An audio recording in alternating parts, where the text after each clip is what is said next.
आफ्नो हानि पनि सहेर अरूको गर्छन् भलो सजन। आफ्नो हानि नपारी गर्छ अरूको उद्धार सामान्यले।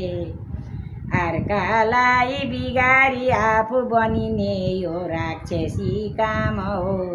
व्यर्थै जो अरूलाई पिर्छ उसको जान्दैन के नाम हो। बाह्रै मास चयेक नास बलले आकाशमा पौडनु।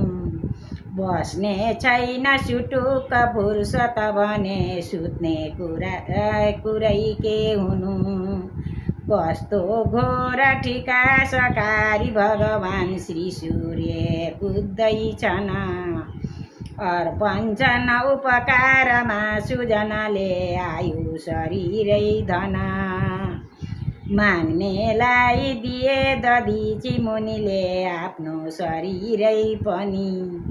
तीनै लोक समग्र राज्य दिनुभयो राजा बलिले पनि।